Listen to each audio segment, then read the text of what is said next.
my name is Iris Johnson, and today I will be presenting on effective versus ineffective communication in the workplace.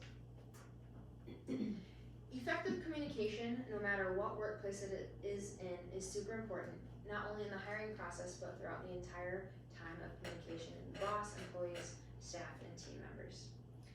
Those who are hired and looking for communication skill sets must present very high skill sets in communication.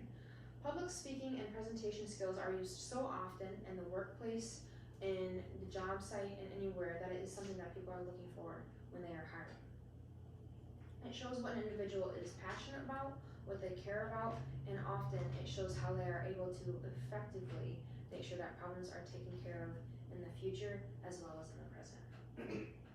Being aware of who the audience is, who is getting the communication, who is understanding what is being said to them is very important as well. If there is no understanding of who is receiving the information, then there will be a lack of connection and relevance to those who are getting that information. Ineffective communication is proven to when it is not connecting with the audience. When the person who is presenting or is reaching out to, or even just talking with another person is not connecting with the person they are speaking to, it is clearly not effective. It will result in problems in the present and the future and more as time goes on. If someone who is reaching out to others is not able to see from their perspective, have an open mind, or make clear suggestions or frustrations that they have, then those barriers will just continue. They will need to be able to persuade others to think where they are coming from, to understand what their thoughts are and what they are trying to make clear to them. As well as not being able to connect with the other people. If they are too emotional, they won't be able to effectively show what they are thinking and feeling. They need to be able to maintain neutrality, to see from the other side, and to not feel as though they are not being listened to. There needs to be that open communication and understanding from both sides. There are many differences when we look at comparisons between effective communication and ineffective communication. The first one is willing to talk with others and being open to what they say. Like I said in the previous slide, if they're not even willing to hear what they have to say, then there is no communication that will be taking place. Everything is not one-sided, it needs to be coming from both sides. The person giving the information, reaching out to others, as well as the person who is receiving it. Both of the people involved need to be willing to kind of meet in the middle. They need to understand that there are different thoughts, ideals, opinions on all of it, and they need to be respectful of that in the communication and the reaching out and the connecting in the beginning of the conversation, but also throughout the entire time. They need to be understanding that there are many thoughts, as well as the impact that it can have on those that is being reached out to. If something is said in a way that might be aggressive or more of a passive situation, that can ultimately also result in barriers that will be connected to the failure of the communication. Others will also respond in different ways, and so if someone is reaching out and the way that they initiate that communication, they need to be aware of how they are coming across that person. The first initial connecting with, reaching out, informing of the audience or the recipient will set the stage and the tone for the future and the response that they will get. Effective communication in different settings is going to look different. It's going to look different whether you're across the country, you're across the hall, across in a different cubicle. It is going to result in different ways to reach out to others, to connect with others, and to have that conversation. A great way to have the communication through call or email would be if you're across the country or even across on the other side of the world, different time zones. That is a great time as long as you're aware that it's not too urgent and that a meeting doesn't need to take place. There's a possibility they're not going to answer that phone call, and so you need to be aware of that. If you're understanding all of these different parts of the communication, there's a great chance that it will be effective. You're understanding the potential outcomes for it, regardless of what could occur, and if you're okay with that, it'll be great. It's a great way to reach out to them. If the information is clear and easily understandable and not going to be mixed up, again, great way to use calling or email. Times when it might be difficult for that communication, it could get mixed up, could be confused, or is maybe just even a little difficult and needs to really be explained, would be an in-person meeting. Now, especially with COVID and different forms of communication that have taken place, become more prevalent, we've seen more often, there are meetings such as Zoom, Skype, Google Meets, right? We can name all of them. And those are all options for meeting in person, even if you can't physically be there. You can still see the tone and their body movements gives you ideas on how they might feel about what you're saying to them, what they're saying to you. And this might be times when you're in the office at the same time. Hey, can we get into this room real quick and have this conversation? Let's gather the team up. Or anything that you're like, oh, I'm just not sure that you're understanding what I'm saying. Why don't we talk about this real quick? Make sure that we're both understanding. Once we understand it, okay, great. We have had that open communication face to face, and it's time sensitive, so we've got it taken care of. Another situation, like I mentioned earlier, was just a group meeting or a presentation. Everyone's in the same room, on the same page. They are able to understand what is being said. They're hearing the information, but they're also receiving it and able to talk about it and discuss it afterwards or during the meeting. When we are looking at communication, the first thing we must be thinking about is what's the goal? What are we wanting our audience or our receiver to be getting from it? What are we trying to achieve and inform them with?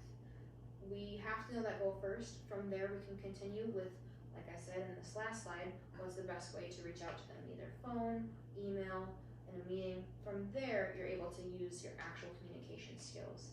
If you're able to have that information and make it clear to them, they are able to receive it. And if they can't get that information, if it's not clear and the conclusion just isn't present, the information obviously will be lost. It's going to be that end goal. You are reaching for the end goal, the understanding, and from there, you can make sure that it was clear. Ineffective communication comes from both sides, not only the boss and any lack of communication that they might have, but also the recipient. If the boss is clearly not being effective in the ways that they are communicating and reaching out to their team is either going to respond in a negative response or decide that their communication as well does not need to be effective. Once it is shown from the boss, there is a good chance the staff will follow though. They feel as though their boss has helped them, has reached out to them, has been effective in the communication forum. Therefore, the staff will feel the same sense of, oh, I can do this, that's fine, my boss did this, that's great, I'll reach out to them, we'll get this taken care of. Being clear for how it might feel for both sides. So understanding that, hey, I heard what you said and I didn't quite get this, thank you for telling me that, but how can we make this better in the future? Being open to suggestions, making sure that that communication, regardless of if it's positive or negative, is continuing. Feeling free to make those suggestions, though, to help in the future is also very beneficial, to make sure that everything will be taken care of and the barriers that might arise can easily be taken care of and smoothed out. In smaller groups, this might be easier because everyone has the potential to speak and to listen. They can hear what's being said, they can say, I hear what you're saying, but I don't understand this, or what about this? It's just easier to communicate with one another. But if everyone's in a bigger group, or maybe not even willing to listen, it can cause issues, can cause things to break down, the communication to fail, and ultimately those barriers and issues will not be able to get fixed. Like I mentioned, effective listening is along with effective communication. It's a two-way relationship, a two-way road. Understanding what is being said from both sides. The boss, making sure that everything is communicated clearly, but also the recipient or the audience understanding that and saying, I hear what you said, let me make sure I understood this correctly, is this what you're saying? Being clear and affirming, yes, that's what I was saying, that's what I was trying to let you know. It's not only from the boss, it's not only from the staff, it's the clients or anyone that might be involved. It's not just that those two people, it is a two-way road, two-way relationship, but not just boss and staff. Boss and clients, staff and clients, it involves everyone, making sure that you're using it effectively in the workplace for, again, that end goal, making sure that everyone is understanding it on the same page. I have personally experienced not only effective communication, but ineffective communication in the workplace. I had a boss just a couple of years ago who was not effective in any situation, and we didn't realize that until a lot of the issues were arising. There was emails, and there were phone calls, and there were messages, face-to-face conversations even, and everything felt great. Everything felt fine, our program was running smoothly, at least we thought, And then we realized that staffing changes were taking place and our boss was not informing us. We were learning from other staff members, other people not even in our program. And at that point we were like, what's happening? Where is this breakdown taking place? No information was being given because decisions were being made by our boss and deciding to keep it to themselves.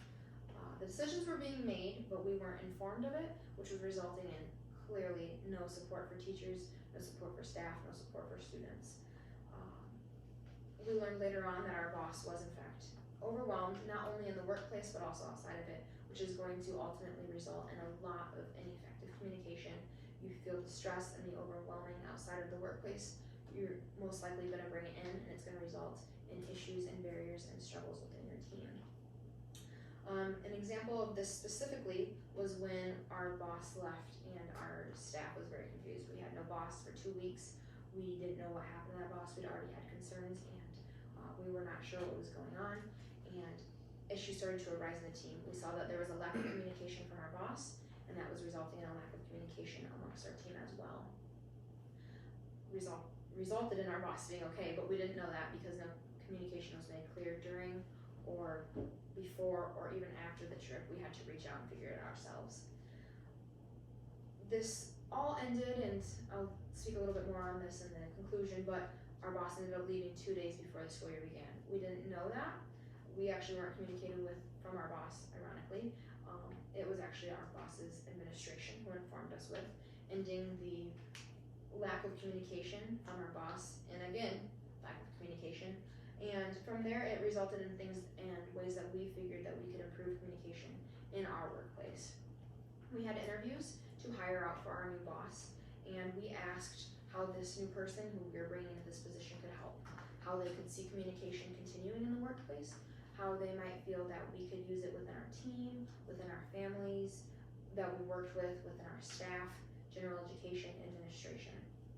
Those meetings that we had and interviews that we had were very beneficial to see where even we were kind of failing and lacking in those communication forms together as a team. And in that we heard some really great responses, things that we didn't realize we were missing from our previous boss. We worked together as a team.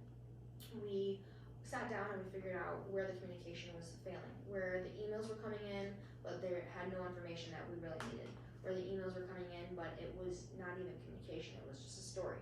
These were all different pieces of the puzzle that we were fixing and figuring out together. We learned through all of this also that we could support one another and we could learn our best forms of communication. We now have social media groups. We now use different apps such as Slack and Zoom and Google Meets, and we use those together as a team. It's more beneficial for our staff, more beneficial for our administration, and ultimately we're sending out now even more forms of communication to our parents as well, informing them of the day, of the week, what's going on, what our administration is doing, and how our program is running. We learned how to use this with our staff and parents, not only in our circles of our staff, in our circles of our parents, but also reaching out together. From there, we encouraged our parents actually to reach out to one another and make sure that everything was taking place and going smoothly with them as well. If they had any questions, we've said please feel free to reach out to us, give us suggestions. We've learned from our past mistakes that that's something that would be really beneficial for us as well.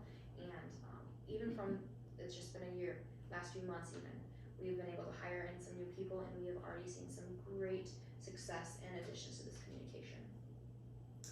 So to wrap everything up, how can we fix failed communication? If we are noticing ineffective communication in the workplace, what are ways that we can go over those barriers and fix it to make it effective? Be willing to listen. Listen to what others have to say. Listen to what you are saying and understand that, oh, if that's not what I meant to say, I need to go on back and fix that. I need to be open and understanding to the others that I was relaying that information to. Along with that, being willing to understand the other side. What are they thinking? What are they hearing when I say that? If they ask a clarifying question, what's another way that I can communicate that to them clearly to make sure that the message is relayed effectively? Listen overall. Listen to the communication, listen to what the others are saying, and listen to everyone who is involved. And be active in the suggestions. What are the suggestions that you could make to your staff, to your boss, to your coworkers? What do you notice going well, in your workplace? What do you notice that can be fixed? And continue to always be